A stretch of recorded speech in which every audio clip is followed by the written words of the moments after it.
No, they weren't humble. They weren't meek. They were pioneers within their own right, and they were demonized.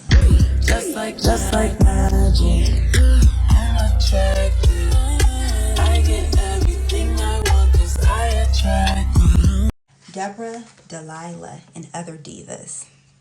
Okay, so Deborah in the Old Testament, known as a powerful prophetess, a warrior, and the equivalent of a bishop. I have another video here on TikTok and pretty much all of my platforms discussing her powerful, pivotal role in Israel at that time, but also for women, as she was the first and only woman judge, but also the equivalent of a bishop. So you can check that video out if you want to know about the wording and the reason why she equates to the power or the position of a bishop. But in divinatory practices, being that her name translates as woman of fire, lightning, and torches, that she is the authority over pyromancy and lobotomancy. And she also represents like a fiery energy, creative energy, first of all, but also a fiery pioneer energy. If you wanted to harness a pioneer in the divine feminine realms, she would be one to really harness. Her name also translates as bee, and the bee is one of the most needed insects in our world. They're pollinators, but even esoterically, in lesser known history, that the bee was one of the alchemy references, in alchemy, was one of the gifts from the high priest Melchizedek to Abraham in the desert, along with it was asbestos and wheat. And these are alchemy references. You have like spiritual alchemy, you have physical alchemy, so the great mysteries. So with the bees being pollinators, they're necessities. So her force, her fire, her creativity is necessary, not just for women, but also for men too, as she led men and helped to steer up that power and that I want to say rage, even because they were going to battle. You could use her for rage, or for even for a soft healing flame. But if you are going into spiritual warfare, if you are doing any pioneer work, if you want to stir up the desires within you to push forward in that motivation, in that motivational energy, she is a great force to work with. And if you can see, oh, you probably can't see his like the green screen, but it's in my book. I think I'm gonna go to one like Delilah. Now, she has been one that has been demonized throughout history. Some will call her like a prostitute or a woman of the night, but there's no actual references to her actually having that title in any literature. That was, once again, more like a situation with Mary Magdalene that was sort of pushed onto her.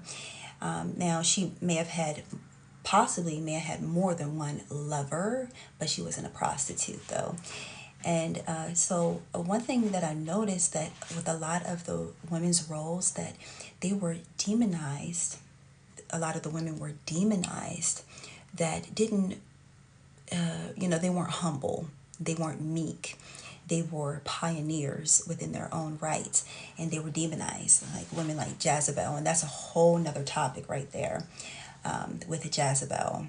And I see that word being used in a derogatory manner, but that's for another discussion with the Jezebel. But with Delilah, she did what she was supposed to do.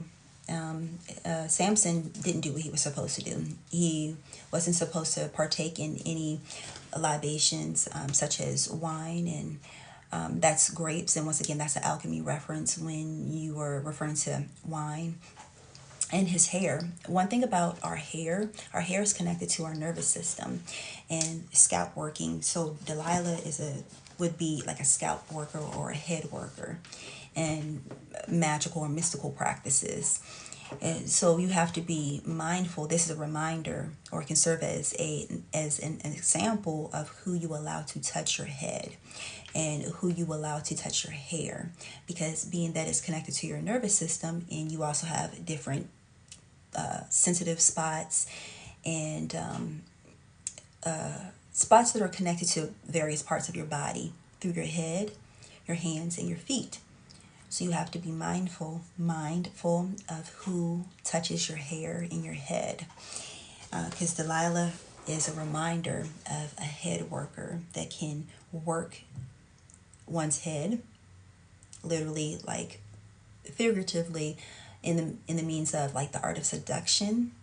She's also connected to the art of seduction and massage therapy, and working with the art of seduction, working the mind like that, but also physically working the skull to penetrate an idea or a thought into the head. We have Queen Esther and Sarah. And Sarah is laughter, and that form of art of divination is 𝒕𝒉𝒂𝒕. So you can gather information from a person's laugh and the way how they laugh. These are some instances of divinatory practices with divine feminine energy in my book. So people have heard of the girl with the python spirit. This has been another divine feminine figure that has been demonized. You can find my book on Amazon. She was a pyromancer, but also one that works with snakes and serpents, and that snake and serpent energy, as the snake and serpent is both, like the Ouroboros, where you have the positive and the negative, and they meet together. So that's why serpents can both represent what they call Satan or the devil or the lower entity, but also can represent Christ, being a bright one. Okay. And with that, it's pretty much telling us that everything is full circle, everything is one and the same. So I had to lay that foreground so people will not be like, oh my gosh, a serpent, or whatever, preconditioning and pre-programming. Okay, so her unique ability was to divine using serpent energy. If you take this to the Old Testament, Moses was a pyromancer. He also used snake serpent energy, and this is prevalent in Egypt as he was in the Pharaoh's house. And so anyways, so to lay that foreground of what serpent energy is, so she was one that worked with serpent energy. So she started, the word that they have for mantic is mantia, or manumai or mantia, either or, depending on the translation. So this is, it can be a mantic state. It could be mantic from a wide range of reasons. Could be from exhaustion, for anything. So pretty much in conjunction with this text and who she is and her unique abilities, she was mantically prophesying, mantically delivering prophetic messages. But this same word was also used in another section of the New Testament, referring to Apostle Paul, where I think it was an official that said that he was mantic, and he also was mantic in the crowd. So people were accusing him of being mantic as well.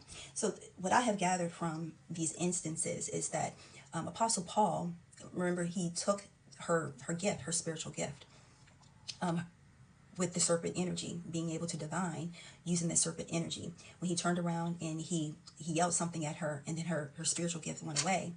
But if you look further on in the scriptures, he was bit by a serpent, and he held it over the fire, and he was able to, he pretty much took on the pyromantic energy. He pretty much took on that serpent energy. And you can see this in other ancient texts where people were able to steal other people's spiritual gifts and magic. If you, on the road to Damascus, when he had that spiritual experience or hallucination, whatever you want to call it, then the scales was on his eyes for 3 days. When they fell off, he had a spiritual eye. There's other instances where he took another magician's magic. And I want to say, man, it's going to take me a while to try to find it in here, but he took that other magician's magic. I think it was Simon, or don't quote me on who it was, but he has taken other magicians' magic before.